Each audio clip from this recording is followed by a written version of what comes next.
You are listening to Comedy Club for Kids presents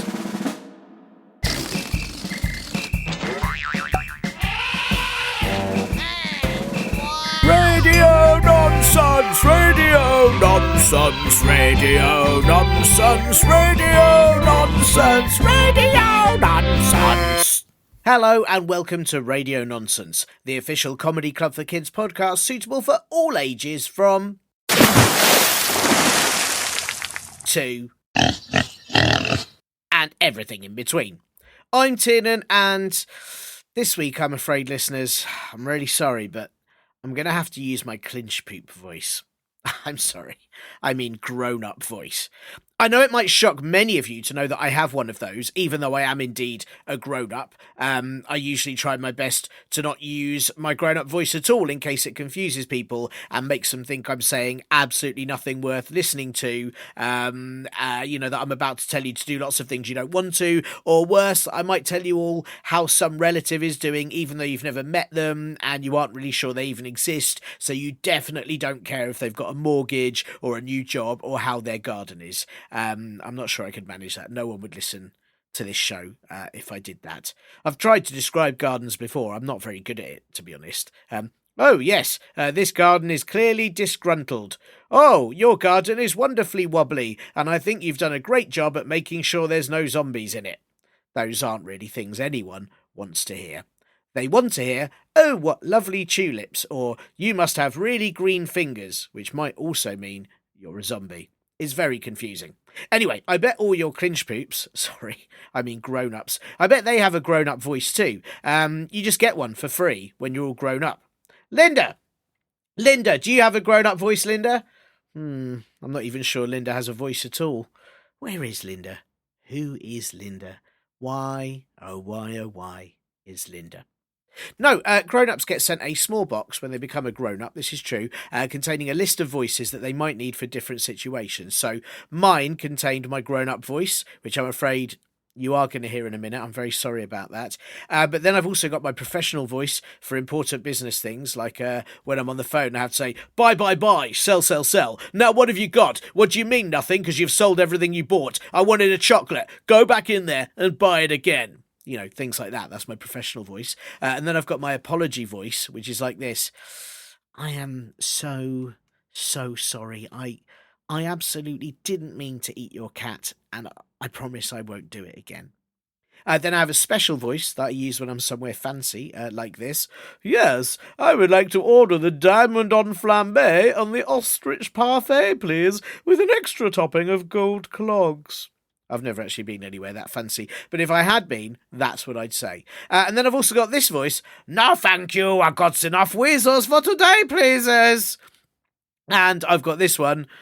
Whoops, I think I've lost my Large Hadron Collider. Never mind. I have no idea what to use those two voices for, though, so I don't really do those. So yes, anyway, I have to use my grown-up voice now. I'm very sorry about this. Let me just warm it up a bit. Oh, have you seen the news? Sorry, one more bit of warm-up. Has anyone seen my keys? Okay, I'm ready. Oh no, by using grown-up voice, I've just done the terrible grown-up thing of completely forgetting what I was going to say. This is terrible. And now I have to read all your nice reviews and comments in a grown-up voice, which might make it sound like I'm disappointed in them. But I'm not, I promise you, I'm not, okay? If you just listen to me, I'm not, all right? Okay, first up, here is a lovely review from Blobby Wobbly. No, it is. No, stop it, voice. Okay, it is lovely. And they say, amazing podcast, so many great jokes and guests. I listen to it every night, 5 stars. Well, thanks so much, Blobby Wobbly. I mean that, even if my voice sounds like I don't. Then Bob the Blob, the real one from the United Kingdom, they did this review. Fantarantastical. I mean, that's not a word, is it, Bob? Sorry, my voice did that. I didn't mean to do that. It's the sort of thing a grown-up would say. They go on to say, this is super. You do a great job. Keep it up and try and find Linda. Mate, I am called John and I am 11. Please give me a shout-out. Okay, John, if you insist, here is your shout-out. And if you're John, who's Bob? right? Why are you giving me two names? What sort of nonsense is that? And why are only blob people reviewing at the moment? This show isn't Comedy Club for blobs, it's Comedy Club for kids. This is so many questions that I'm curious about, and I'm not at all suspicious or angry about, despite my grown-up voice sounding like I am. And Steve also put this on Spotify. Linda is Linda. Let her Linda until she linders. Respect Linda. She knows everything. She watches you. Well, of course I respect Linda. I'm always happy to let Linda until she linders. I just wish I knew where she was lindering. That's all I want. Some sort of responsibility, taking place from Linda. And sorry, that's all okay. Now give me a minute. I'm just gonna make a coffee. I didn't mean to say that at all. I meant to say, thanks, Steve. Okay, well, let me very quickly say hello to the nice audience who came to the show at the Quarry Theatre in Bedford a few Saturdays ago, and the two listeners who said a very quick hello afterwards. I didn't get your names, but it was great to meet you. And, of course, if any of you want to send in a question to this show, or anything at all, you can do that by asking your grown-ups. That's what I'll say, using this voice. I wouldn't call them some sort of silly name. That is just childish. You can ask your grown-ups to help you email me at podcast@comedyclub4kids.co.uk. You can give this show a review on whichever podcast platform you listen on, and I say platform because podgoblins do not exist. And if your grown-ups fancy helping me make radio nonsense, they can subscribe you to the advert-free Linda edition for $2.99 a month on Apple Podcasts, or any of the links to Patreon or Acast in the podcast blurb. Please do also check out comedyclub4kids.co.uk to grab our merch, or see a show where I can forget to ask your name at the end. And also check out my other podcast, Bust or Trust, a kids' mystery podcast, which is also very, very silly and very childish indeed. Right, now behave please, and stop making so much noise because, oh no, I have to get rid of this grown-up voice. This is awful, so I'm going to try my best to get rid of it while you hear this very, very important bit. This is how you talk like a grown-up. Right here on this week's Radio Nonsense is none other than John Luke Roberts, a.k.a. John Luke, who adamantly refuses to become a duke, a.k.a. June Low Robbles with his large collection of baubles, and as all our Hungarian-speaking listeners know you, Oljan Sagaga van Minter Fedult Fenya Malasolgnak. He smells like sad photocopiers. That's what I believe that translates to. But of course, you are most famous for writing all the text of all the world's books onto a single weasel, for your extensive research into why there aren't more people called Jeff, and of course, as all of our listeners will be very aware, for your pioneering chain of supermarkets that only sell beans and absolutely nothing else. John Luke, it's so lovely to have you on the show. How are you? Yeah, I'm very well, thank you. Thank you for such a fulsome introduction. It's good to be recognised for all the things I do. Have you been to the Beanz supermarket? I have a few times. It's where I buy my beans. Yeah. It's good, isn't it? And I think the thing that's really exciting about it is that we don't have any containers. It's just huge piles Yes. of beans everywhere, and you have to, you scoop up in your hands as much as you can take or as you want. Yes. Yes, I have to say it did shock me. On the first occasion, I didn't take any reusable bags, which is very bad of me. I didn't take any pots or cans or containers, so I did leave with just pockets full of beans. Pockets full of beans, but that's what in fact, it's our slogan. Pockets full of beans. That's right. Yes. Come to Beanz, and the name of the supermarket is Beanz. Yes. Obviously. Yes. Yes. Beanz with a Z. Yes. But not where you'd expect. Right. Yes. Which is it's what it took me a few reads at the beginning, but I like that it's not where I expect it to be, and I think that adds to the. Also, because then you think, am I buying beans or am I buying whatever this is, where the Z is not where I think it should be? But no, it is. Not where you think beans, it should be. Yeah. It is Beanz. Generally, it's Beanz. And how did you find out about the bubble collection?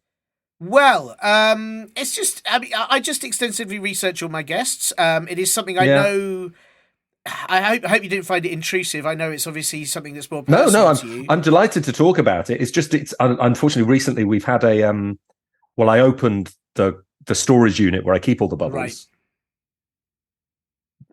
Right. I couldn't find any of the bubbles. Someone stole all the bubbles. There was a thin layer of soap over the floor.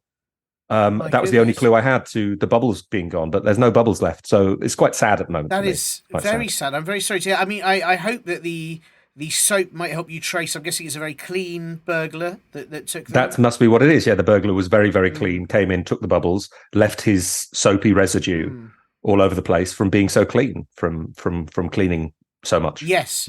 I mean, maybe we can only hope it's a case of kind of misunderstanding where the burglar thought, well, this room is unclean because of all the bubbles. I need to clean them up, and maybe you'll find that they've stored them somewhere very safely. Yeah, there is a hope. Yeah. There's a hope that this is just bubble cleaners who've taken them out to clean them up and bring them back. So, fingers crossed, because I had a lot of bubbles. Yeah, that's what I understood, and I understand you've been collecting them for quite some years as well.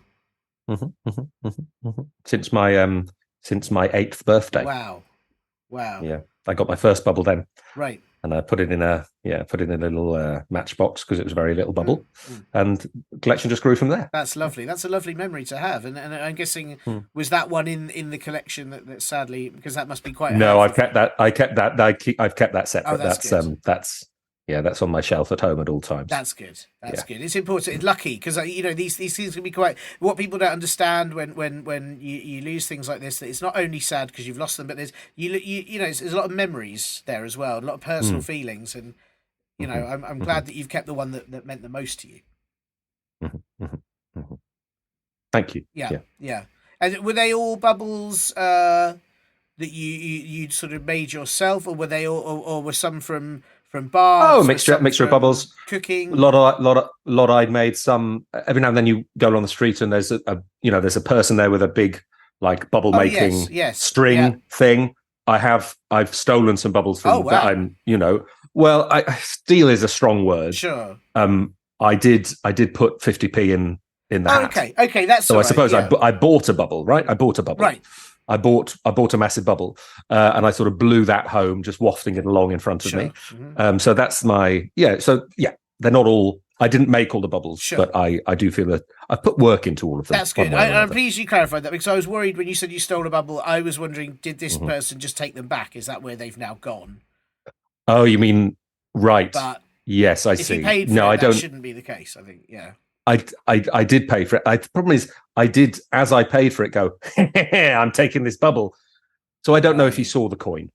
He might have missed the coin and thought that this was something devious I was doing, rather than actually a fair trade for a bubble. Yes. Well, that could be the worry. Maybe next time you see that guy on the streets making those giant bubbles, maybe check his pockets, see if he's got all your other bubbles in there. Maybe it was a revenge mission. And again, a case of misunderstanding. These things do happen. Yeah, that's good. That's a good idea. Thank you. Yeah. Well, I hope it helps. And have you ever? You obviously got your Beanz supermarkets. Would you ever consider bubble supermarkets? Oh, what I guess I just don't know what the demand for. I'd happily sell bubbles. Happily sell bubbles. I don't know how many people want to buy bubbles. Sure. But if I can work out the infrastructure, and if I can do the, run the tests, get the people out doing the surveys, and find out if there's a demand for bubbles, I'll sell bubbles, and I'll call the supermarket Bubbles with a Z, but not where you'd expect the Z to be. That's a great idea. See, I feel like that would work, but obviously, you specialize in. You don't want to specialize in too many areas. It's sort of no. Yeah. Well, no, you specialize in everything. You're not specializing in everything. In anything. Wait, you specialize in everything. You're not specializing in anything. That's what they say, isn't it? That's the phrase that they say. I've heard them say it before. Yeah. So I like that. You've got your areas and you stick to them, and I think that's great. And I will never set up a supermarket which sells anything that doesn't begin with the letter B. That's the one thing I'm sure of. Right. Okay. That's interesting, but that does open you up. Oh, so I could sell bees. Well, that's what I was just going to ask. That does open you up to a number of things that do begin with the letter B. I mean, like badges. Badges, yeah, could sell badges. Bananas, obviously. I mean, they do already sell them in supermarkets, of course, but they sell beans in supermarkets. Yeah. So a banana only place. Bears. Bears, yeah. Boxes. Yeah. Boxes of bears. Boxes of bears with badges of bees. I mean, you could almost have specialize in kind of box set collections of a number of woodland creatures. We've done badges. Badges. I haven't done badges. Yes, badges of badges, perhaps, or badges with badges. Blobs. I feel like if you just go if you are opening yourself up to a world of things that begin with B in supermarkets, you've really. There's quite a lot of places you could start opening, really. I mean, box jellyfish. Yeah, box jellyfish. Why not? People called Bob. People called Bob. It does. The fact is, there's so many things which do begin with the letter B. You sort of wonder why we bother with any other letters. That's a very good point, actually. I never really Never really thought about that before. Yeah, it does seem like a hassle. Yeah. Breezes. I could set up a supermarket selling breezes. You go in and you. That's nice. Buy a light breeze. Yeah. That would be lovely on a warm day. Can you imagine when it's On a a warm bit day. too hot and the air's a bit too sticky and muggy? Yeah. Pop in, buy a breeze. That's a fantastic idea. Where I suppose because that's got a Z. If you had, it's already got a Z in it. Breezes. Well, I put another one in. Right. Sure. No, but by this point, people will come along expecting the Z to be not in the place you'd expect. Right. So with Breeze, the place you wouldn't expect it to be is where it actually is. So that's easily solved. I'll just put it there. That's nice. That's very good, actually. And I mean, this is a really long-term plan you've got going here. And I think, I can sort of envisage a world where there aren't any supermarkets apart from yours. And all we're buying are things beginning with B. I don't think we'd need anything else. Yep. Breezes, berets, breeze, as in the cheese. The breeze, Yep. Bernards. Barry's, Brits. Brendas. Bulgarians. Boots. Now that's handy. There is also... The problem there is a shop, and listeners who aren't in the UK may not know this, but there is a shop called Boots. Which doesn't sell boots. Which is one of, I think, the worst things about it. It doesn't sell boots. So I think we would win the right to the name.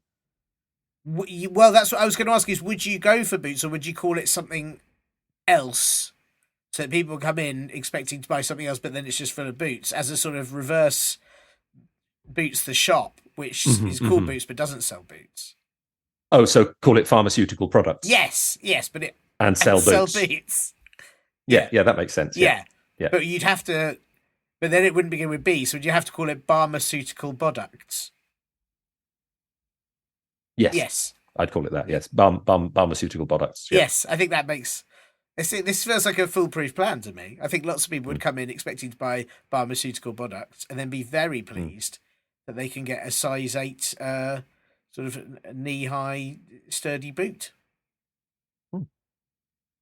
I don't know any other type of boot. No. Well, I'll look into it when I set up the supermarket. Yes, it's very... Oh, Wellingtons. There you go. Wellington boots. Yeah, Bellingtons, yes. Well, I mean, I feel like we this is very exciting. It's not often that we have an entrepreneur such as yourself come on the show and then so quickly kind of take us through the process of expanding your business. Well, look, I'm just hoping to inspire the next generation. Yes, but you don't want them. You don't want them setting up supermarkets to just sell beans because that's your thing. Well, yeah, but I presume like by the time they're in business, I'm going to be retired on my money, so I don't care at that point. Sure, that's fair. So they could every single one. But look, there's lots left. If I'm doing all the B's, there's still room for somebody to set up supermarkets doing all the C's, D's, E's, F's, G's, H's, I's, J's, K's, L's, M's, N's, O's, P's, Q's, R's, S's, T's, U's, V's, W's, X's, Y's, and Z's and A's. Yes, of course. Yeah, and do you think it's advisable to go into the numbers and the sort of funny symbols as well? I don't look. That's for the. I'm not going to tell the next generation what to do. Sure. I'm sure they'll be much better than me at this. They'll see horizons where I never saw them. Wow. That's. I'm guessing you normally see them on the horizon. I do. Yeah. Have you ever seen a vertical horizon? I've never seen one. No. Is that? How would you do it? Would you have to lie down? Well, no, because then you're not seeing vertically; you're seeing horizontally. I mean, like a sea on its side, not the letter. Right. So an ocean. Yeah, the sea. It goes up. Right. So you're right. I guess it's a waterfall. I'm thinking of a waterfall. Is that what that is? Is a waterfall just a sea that's fallen over? Well, I guess it makes sense, doesn't it? It can't be anything else. No, that's. Well, it could be a river that's fallen over. It could be. Yes, that's true. Or a big puddle. Yeah, it's fallen over quite hard and had a rough day. Yes. Never really thought about it. It's called waterfall, isn't it? I suppose because it's fallen over. So somebody, it's a bit. It's in the name, and nobody's doing anything about it. It's there just going, oh, I've fallen over. Please help. Oh, I've fallen over. Nobody's lifting that waterfall up. No, if anything, we're all standing looking at it going, isn't that lovely? Yeah. It's quite cruel, really. Yeah. We're very... It is. Yeah. It's a bit mean when you think about it. Humans can be very mean. It's very mean. I'm very mean. I hope people listening to this, next time you see a waterfall, you actively give it a hand. Actively, if it is safe to do so, yes, try and pick the waterfall up. Maybe not by yourself. Maybe ask. Maybe not by yourself. Ask a responsible adult to help pick up the waterfall. Well, listen, John Luke, it's lovely to have you on the show. As I said, we've already had so much expertise and I think, as I said, a real inside guide into how you might expand a business of supermarkets beginning with B. But obviously, I've asked you on, and you're aware of this. I've had a question that's been sent in that I think you are the person that can answer it. I think this question was almost written for you. I mean, it wasn't, but I think it almost was.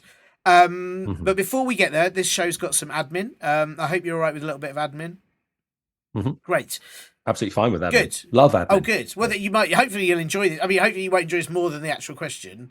You've got to enjoy this slightly less than the actual question, which will come afterwards. So don't get too overexcited, is what I'm saying. That's all right, yeah.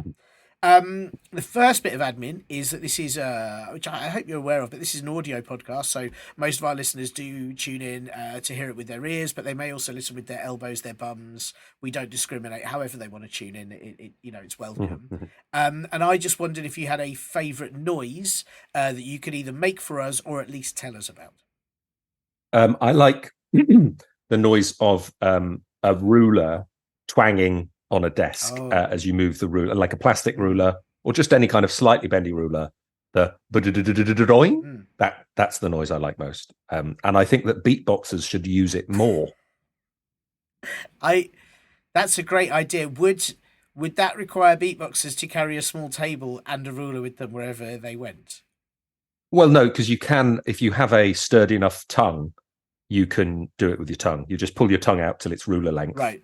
And then you twang it off a desk, and it makes the same noise. Right, they'd still have to carry the desk around. They would have to. Yes, you're right. You're absolutely right. But or just only beatbox near desks. That's a very sensible idea. So maybe just in schools and offices. Schools, offices, libraries. Libraries, yes. Yeah, that's a good idea. The reception areas of conglomerates. Yes, and hotels. Yes, absolutely. Yeah. That's a very good idea. Would you say beatbox? Obviously, has two B's. That's something else you could sell. I'd sell. Maybe I'd have to sell them in like beats in one shop and boxes in the other. Yeah, that's a good point. Yeah, so otherwise too much. Yeah, too much. Exactly. You don't want to overwhelm the customer. Yes, no, very fair, very fair. I was just going to ask there, but I that sound is brilliant. And I think if any listeners are hearing this and have a ruler and a desk, or in fact just are a beatboxer and have a desk, it's worth a go. Do you feel? I always felt like what rulers actually do is not as exciting as making a sound with them, but they're sold as like you can draw a straight line with this, or you can see how many centimeters something is, but actually they're much better for making that twangy noise.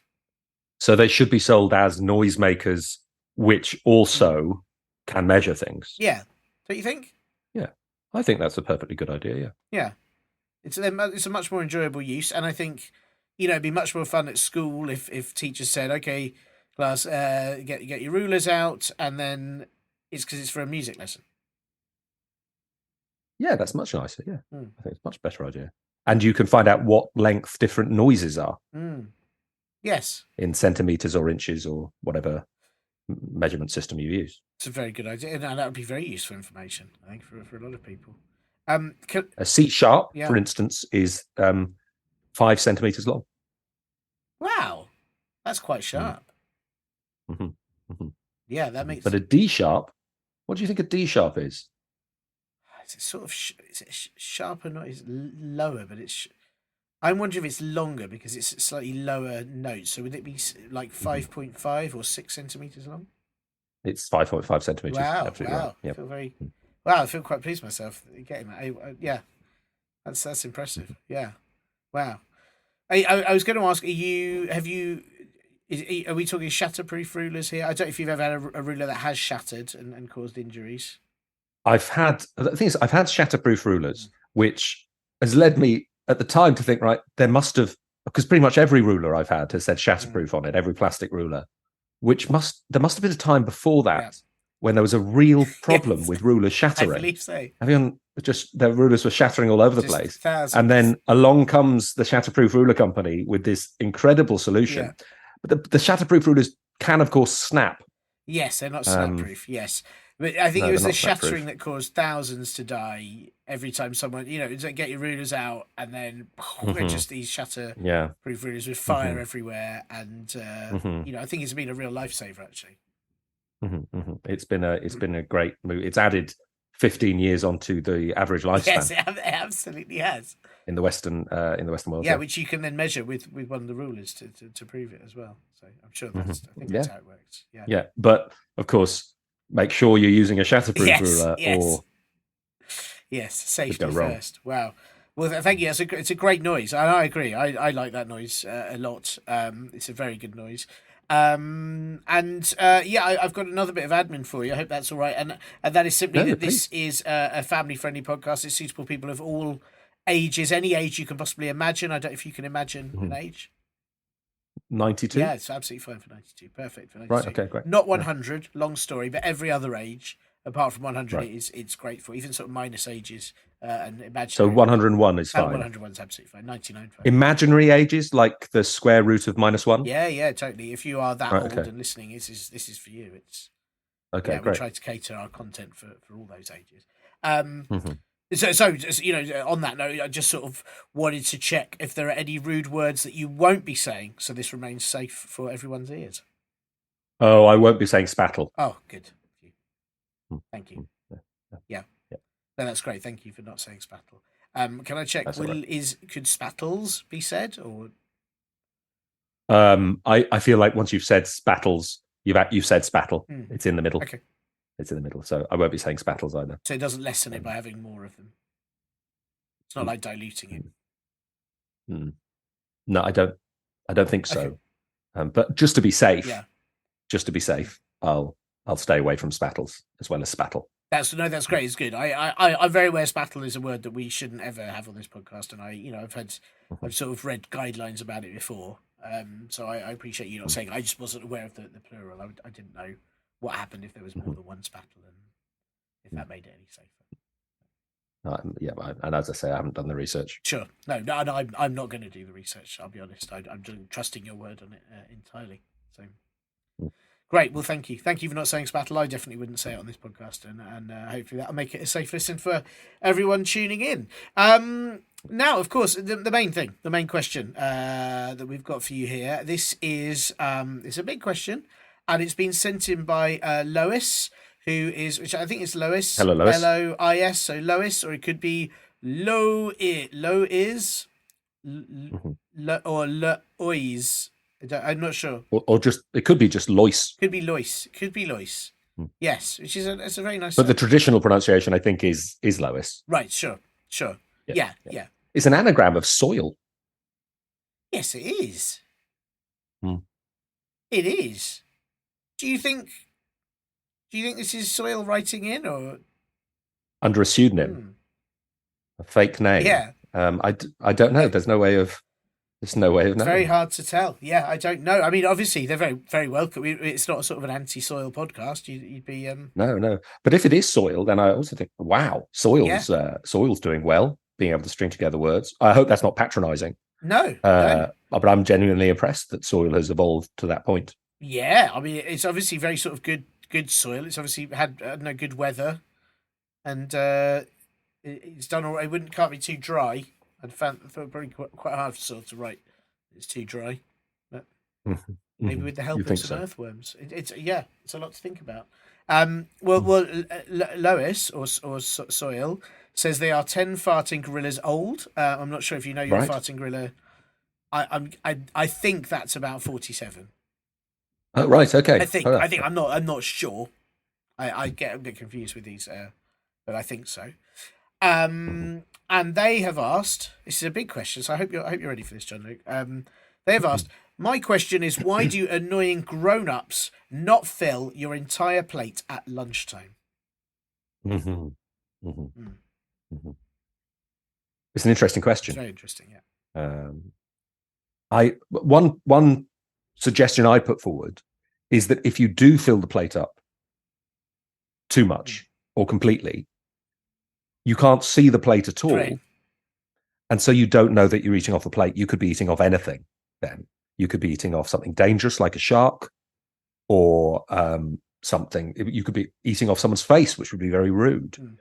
So I think on the one hand, it's just to give you a bit of security so that you're not taking too long to take that first bite and wasting all of your lunchtime terrified of what might be underneath your vegetables or your food, whatever it is.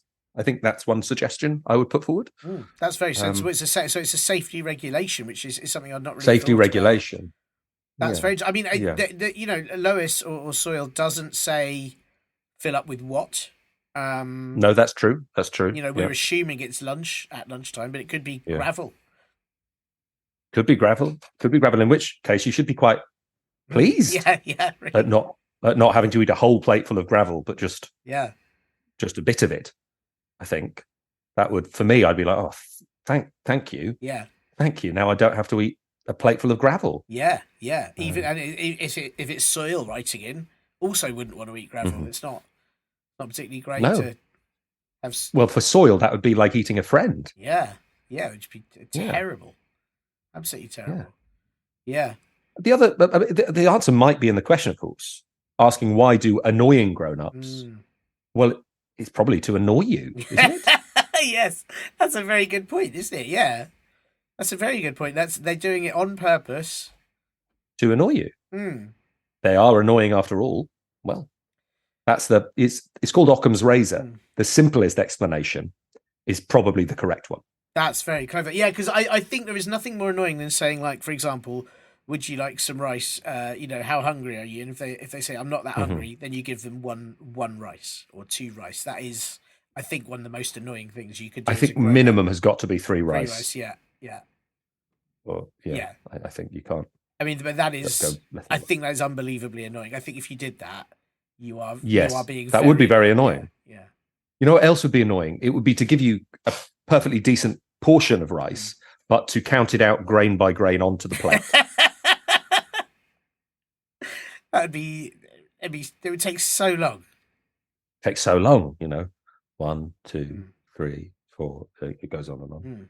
265, 266, 267 goes on and on and on. I mean, it's gonna take a long time, and by the time you put the final bit of rice out, half that rice is going to be cold. Yes, it's not a good serving. I can't see it sort of working in the restaurant industry. No, well, maybe in the haute cuisine. Yes, in the high end of the restaurant and in the very, very fancy places, like super slow food. Yeah, it's part of the theatre. Well, that's it. If fast food is, everyone looks down at fast food. It's not good for you. It's not healthy. Well, the healthiest food must be very, very, very, very slow. Would you do it with beans? Would you recommend that as a way to serve beans? Well, no, because that would affect sales. Sure, yeah, of course. The quicker you eat beans, the better, because then the quicker you want to buy more beans. That makes sense. It's probably actually why they serve snails in fancy restaurants. Right. Because they're very slow. They're very slow. Yes, that's true, isn't it? That is true. And especially if you let the snails get to the plate by themselves. Which would take just an obscenely long amount of time. Yeah, but ethically that would be quite good because you can at least say, well, they chose. That's true. That is true. Yeah, that's nice. The snail wanted to get to your plate to be eaten. Yeah, I can't imagine. I've not eaten a snail before. I don't think I'd want. No offense to snails. Obviously, if it is soil that's written, that probably is something they would want. They're very close with snails. Not a particularly appetizing thought, though. Yeah. No. So you're suggesting that it is annoying grown-ups to do this. Is maybe the best advice? Don't ask for food from find some not annoying grown-ups. Yes, and ask them for your lunch. We also don't know the size of these plates. That's another issue. Yeah. If Lois's plates are massive, well, like tectonic plates, maybe you shouldn't fill it up. Yeah, if they're sort of tectonic plates, don't. I mean, That's tectonic plates. Huge. They're just too big to eat your lunch off. Yeah, that's true. And then just filling them up would take. It wouldn't be lunchtime anymore. No, it would be a different era, a different eon. Yes. You know. Yes. We'd be in. I don't even know what we're entering the Anthropocene now. I think. Gosh knows where we'd be by then. Yeah. All sorts of trouble, and maybe it goes round again. We get back to Jurassic or Cretaceous or something. Oh wow! And you'd be so hungry, but there'd be dinosaurs that would want to eat you. Well, maybe actually, this is probably why the dinosaurs died out, right? Because they tried to fill up their tectonic plates and they got too hungry by the time. Yes. By the time they managed it. It explains a lot, actually. I'm amazed that the sort of scientists haven't come up with this theory yet, because that seems very obvious to me. It does now. It does seem pretty obvious when you just give it a tiny bit of thought. Yeah, but I think they haven't been. I think they've been twanging rulers and doing other stuff instead. That's it. Well, that's it. If your job involves measuring things, you're going to get distracted by the noisemakers all the time. Yeah, which is very. And also, of course, your job also involves like making little explosions by putting things together which explode. Now that's going to distract you. Yes. Yeah, that's all I would do. I wouldn't do anything else. That's all you do. You'd twang the rulers and you'd make things explode. Yeah. Then, look, it's 5 p.m. Time to go home. Yeah. And what about the dinosaur? No one cares. No. Yeah, it's very tricky. Well, that's a big, it also, I think if that was the case, it makes those grown-ups less annoying, because actually they're not feeling the plates which are the issue. Yeah, it's the plates. Yeah. And I think maybe Lois or Soil needs to rethink what is annoying in their life. Is it the people giving them lunch, or is it the people who are trying to change the entire sort of era that the planet's in? Now, if Lois or Soil did want to try to change the behavior of these grown-ups so that they do get more food on their plate, if it's not tectonic, this is another. They could well point out that there may come a point in those grown-ups' lives when they're relying on Lois or Soil to fill their plates. Wow. Wow. And then they can get revenge. They can get and say, so you'd better fill my place up properly, or there'll come a day when I will be in charge of how many grains of rice you get on your plate. Wow.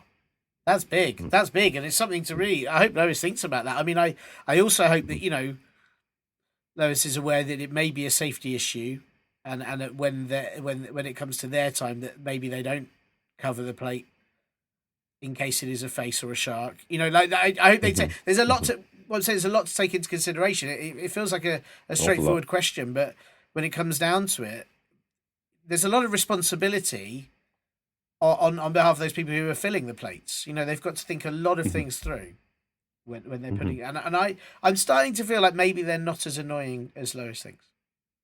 I think God bless them for putting that amount of thought and attention into it. Yeah. Because otherwise, who knows what could go wrong? Yeah, could be awful. Yeah, I mean, either that, Lois, will start eating snails, I think is the other. That's the other option. Yeah, that is the other option. Wow. Well, thank you. It was a very considered answer. And thank you for that. I think it's what it needed. And I hope that Lois or Soil is happy with that. I mean, I guess you'll know if it's Soil, next time it's a muddy day, you may well get a thank you, a direct thank you from the ground. That would be nice. That'd be really nice. Yeah, it'd be really nice. But maybe a few flowers. That would be nice, wouldn't it? That's what Soil does to thank you. It just that'd be lovely. Throws up some flowers. I hope that's where. I mean, if it's Lois, you won't get any of that. No. But maybe in a later year, you'll get a lovely full plate. So yeah, that'd be nice. That'd be good. Yeah, what a treat. Yeah. Well, thank you so much, John Luke. Thank you for that. And have you got a busy rest of your life, a future ahead? Are you monitoring beans? Are you searching for bubbles? What have you got coming up? Yeah, I'm gonna look into all the bees. That's what I'm gonna do. Anything with a bee. First of all, I'm gonna go and try and track down some bears. I'm launching a confectionery company, right, and I want to make the first gummy bears which actually taste of bear. Wow! And so, yeah, I'm going to find some bears to taste the bears and find out what these gummy bears should taste like. Right. So the bears are going to taste the gummy bears, or you're. No, I'm going to taste the bears. Right, to see what the gummy excuse me. yeah. Can I could I taste you? We'll negotiate a price. Then I'll, bite the bear's arm or something, and then consider that taste and reproduce it in a laboratory, and stop gummy bears tasting like fruit or whatever, and make them taste like bears, like they look like they ought to. There is also possibly, I don't want to sort of dampen your ideas, but what if you bite a bear's arm and it tastes of fruit? Well, then that's actually that's a relief, because then you don't need to plough all that money into research. That's great. And gummy bears, I'm guessing with a Z somewhere in there? Yeah, somewhere. Yeah, don't know where. Fantastic. Well, listen, best of luck with it. Best of luck. And, Thank you so much. I'm so grateful for you being on the show, and I look forward to my next visit to fill my pockets with beans. No, thank you. I look forward to seeing you. Do you sound like a child when you sing when you want to sound like an adult? Well, thank you so much. I'm very eternally grateful to John Luke Roberts for taking time in between managing all of his bean stores worldwide, which is really quite the responsibility, so that he can answer Lois's very, very important question. And Lois, I do hope you're happy with your answer. And if not, why not? I mean, seriously, will you just stop whining? Why not write any complaints you have on a bean, and someone will scoop it up with their hand in one of John Luke's stores, and then they'll eat it, and I'll never have to see it. If you have a question that you need answering, please just bother someone else. Or if you want to send in anything else at all, ask your clinch poops. Why? And I wouldn't say clinch poops, it's grown-ups. Just ask your grown-ups. What a silly thing to say about grown-ups. They can help you. Email me at podcast@comedyclub4kids.co.uk. If you'd like to give a nice review to Radio Nonsense, because frankly we deserve it, then you can do that on whichever podcast platform well, no, in fact, that's it. Podgoblins do not exist. So whichever podcast platform you get this show from. And if your grown-ups fancy to help keep this podcast going, they can sign you up to the advert-free Linda edition at Apple Podcasts, Acast Plus, or Patreon. And please do also check out comedyclubforkids.co.uk and my other very important kids podcast, Bust or Trust. Please make sure you actually listen to that. Actually listen. Pay attention. Just focus and listen. Now, look, this is very important, okay? While you were listening to the very important bit, there was a delivery. And it turns out that just by having a grown-up voice, you automatically get sent lots of grown-up things that, well, frankly, I don't really want. And it seems like a very big waste of time.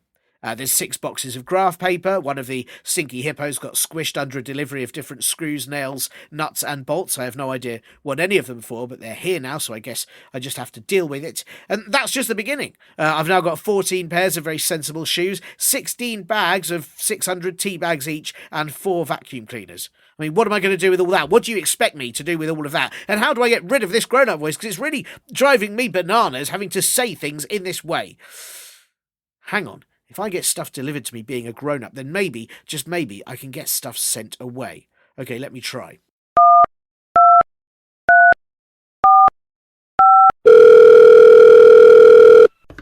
Hello, is that the taxi service? Yes, I'd like a taxi immediately to take away lots of boxes of very boring things and this really awful grown-up voice. Where to? The sea. Yes, please. No, wait, no, sorry, of course that would be irresponsible. That would pollute the sea. Yes, you're right, the fish would be very sad as even they don't like making graphs. Okay, how about fired into space? Fantastic, how long will that be? Wow, well, here you go, Mr. Cabby, thank you very much, I'm very grateful. Well, that's strange, I thought you'd be clearer sounding in real person. Well, that is a shame for you. You can have my grown-up voice if you like. No, I don't blame you. Here you go. Phew! And now I have my own voice back. What a relief. Just in time for me to spend the rest of the day how I wanted to, practicing playing the guitar trombone. Here it is. Yeah, that sounds so great. Oh no, that's what this voice is for.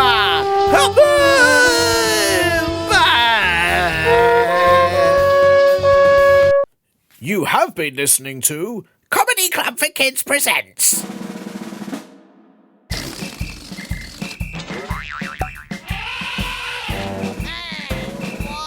Radio nonsense, radio nonsense, radio nonsense, radio nonsense, radio nonsense. It's the end.